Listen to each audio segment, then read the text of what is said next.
This is the second part of the session on coaching skills for use in mentoring.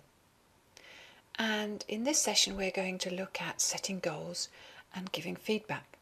And so we continue with our objectives of, at the end of it, that you will be able to examine a process for coaching a student, assess and demonstrate the key skills in coaching, and evaluate the use of coaching in mentoring.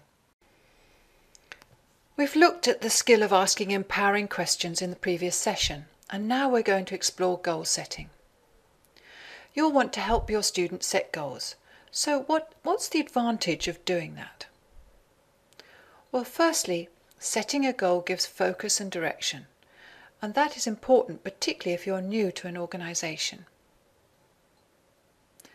Then it allows the person to prioritise and take advantage of opportunities that arise. If you have a goal, then you'll be looking out for all the opportunities that come up for you to achieve that goal. Thirdly, it helps the person take responsibility for the results. When someone has a goal, then they'll know what's expected of them and they'll be able to take responsibility for its achievement. And so that links into motivation. Goals can provide motivation for people. And finally, it allows the person to fit individual goals with those of the team and the organisation, or the other way round. It enables organisational and team goals to be realised because of the contribution of everyone's individual goals. So, what are the disadvantages of goal setting? Well, the first one is that they can create overwhelm. If you have a student coming on placement for a year, giving them a goal to achieve in a year's time is quite a long way away. It may be important to break it down into smaller chunks to ensure that the student stays motivated and inspired. Secondly, goal setting is less than useful when it's an attempt to do something to have a state they want now. I've heard people set themselves goals by saying things like, "If by the end of the year I've passed my assignment, then I'll feel good about myself."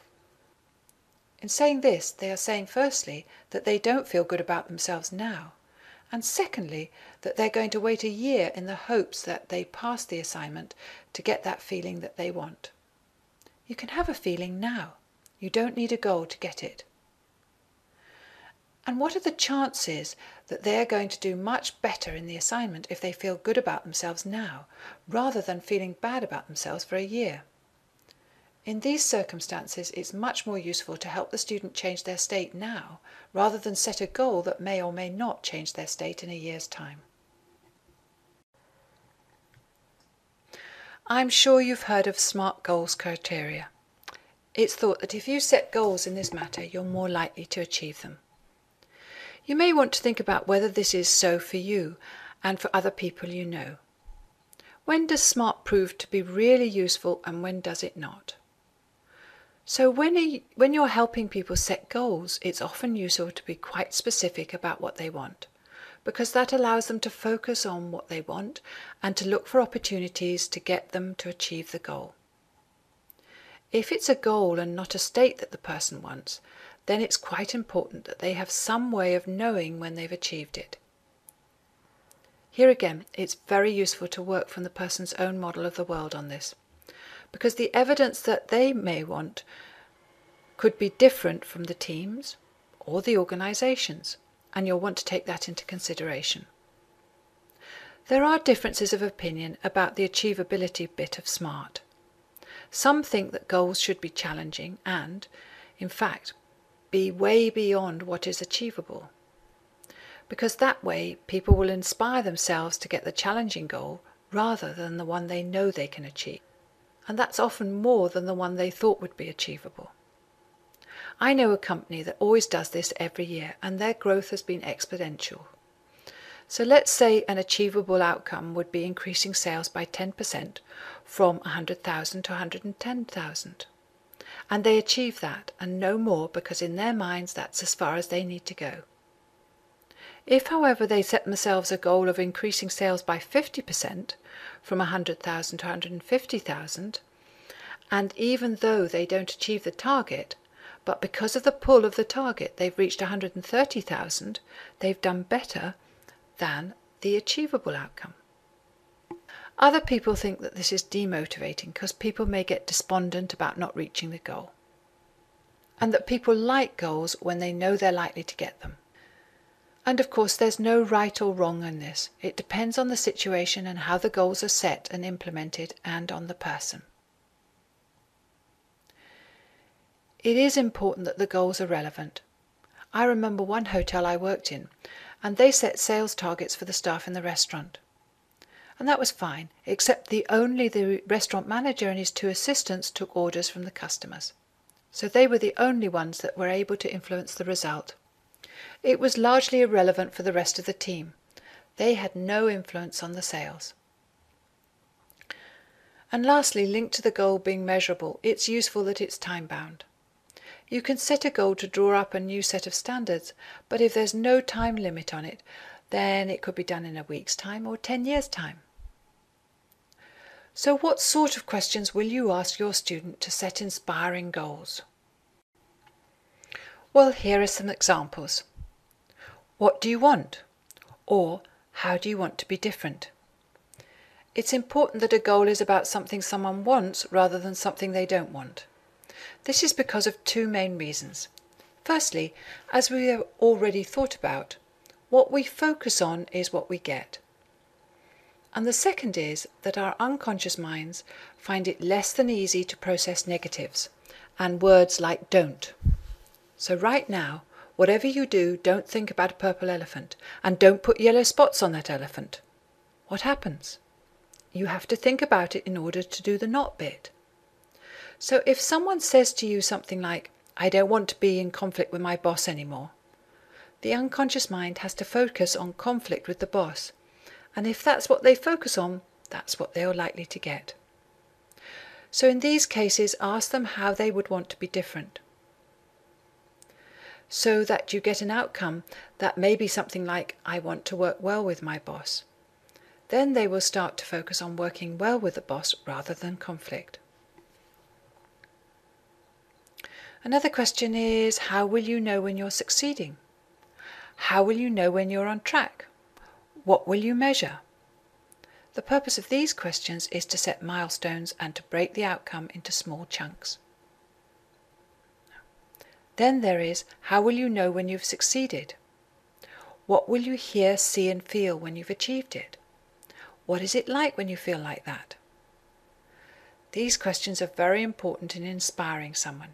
You'll want to get them to imagine what it's going to be like when they've succeeded in their outcome, and to get them to get into the positive state now. Where do you want this outcome? When do you want to achieve this?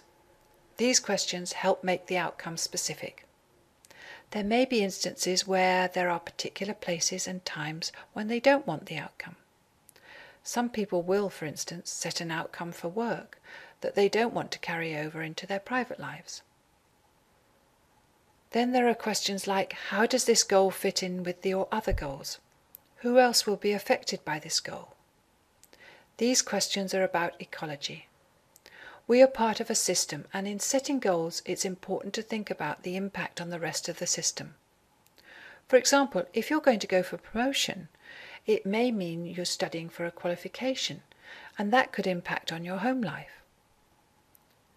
What other questions can you think of that will help you and your students set goals? And finally, we're going to examine the skill of giving feedback. So, when would you want to give feedback? Here are some reasons. But this is by no means exhaustive, so you may have thought of many other ones. Firstly, when it offers information the person has not thought of yet. So you may say something along the lines of, I've noticed in our sessions that every time we talk about working with Nigel, you're a lot more animated. What is it about working with him that makes the difference? In that sentence, you've given feedback about something you've noticed in the sessions and used it to ask another question that may help the student find new solutions. You may want to give feedback when it will have a positive effect on their learning. I've noticed now that when you talk about doing presentations, you talk about them in a very different way from when we first met. What is it that you've learnt that's made the difference? Here again, we're using the feedback to ask another question, and in this case, using the feedback to help them notice what changes they've made. It's useful to give feedback when they ask for it, and it will have a positive impact. Sometimes students will say something along the lines of, "How do you think I'm doing?" And sometimes answering this question can be encouraging and have a positive impact. It's sometimes best not to answer the question directly. In mentoring, your job is to do yourself out of a job, to leave your student being able to handle things when you're not there. Part of this can include that they are able to evaluate for themselves how they're doing without having to always ask someone else. And lastly, it's useful to give feedback when the person is displaying behaviour that's not useful for them to achieve their goals in the mentoring session. Sometimes people will display avoiding behaviour in the mentoring session, or they'll be running a strategy that's not helping them. So you may want to say something along the lines of, "I've noticed that every time I mention your college assignment, you change the subject. What is it about the assignment that triggers you into doing that?" Even here, you'll notice you can use the feedback to ask another question to discover more. Or it may be something like, "When we get to the point of you choosing how we will move forward, I've noticed you find a reason for not making a choice. What is going on when that happens?" So all of these are very useful reasons and times to give feedback.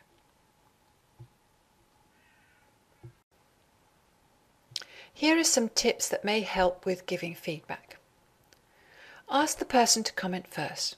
If, for instance, a student is telling you about what they've done since the last meeting, it would be important to ask them about what they think had worked well and what things they may like to work on some more. Offer feedback on observed behaviour, not on perceived attitudes, and offer description of what you've seen or know rather than a judgment. If we take the example we used earlier, I've noticed in our sessions that every time we talk about working with Nigel, you're a lot more animated. What is it about working with him that makes the difference? You will hear that the feedback is about what behaviour was observed, that is, the person being more animated when they're talking about working with Nigel. And that's it. It's not saying, "I noticed that when we talk about working with Nigel, you're much more confident." If we say that, we've mind read that them being more animated means they're more confident, and that may not be the case. Focus on behaviour that can be changed. This means focus on things that the person has control over and is able to change. Choose the aspects that are most important and limit yourself to those. Giving people huge lists of feedbacks and things that need changing is rarely inspiring. It's better to pick a few things that will have the biggest impact on the outcome that the student wants. Ask questions rather than make statements. As we've already talked about, it's advisable to use your feedback to build a question that will help the student find solutions, rather than just making statements and leaving them unclear about what they're going to do about them.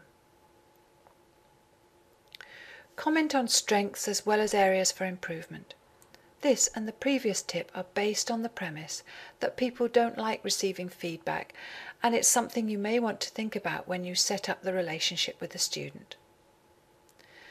That you talk about feedback being a positive gift that someone gets if they choose to use it that way. And their attitude to receiving feedback will be fundamental to the way that you want to deliver it and what you will give feedback about. And before offering any feedback, consider if it is of any value to the receiver. When feedback is given in mentoring, then you may want to evaluate how useful it's going to be to help the student progress. Here is an exercise to get you practice what you've learnt. Take the opportunity to find someone to coach using the 5 C's and empowering questions. What went well? What would you like to change about what you did? What did you learn from the experience?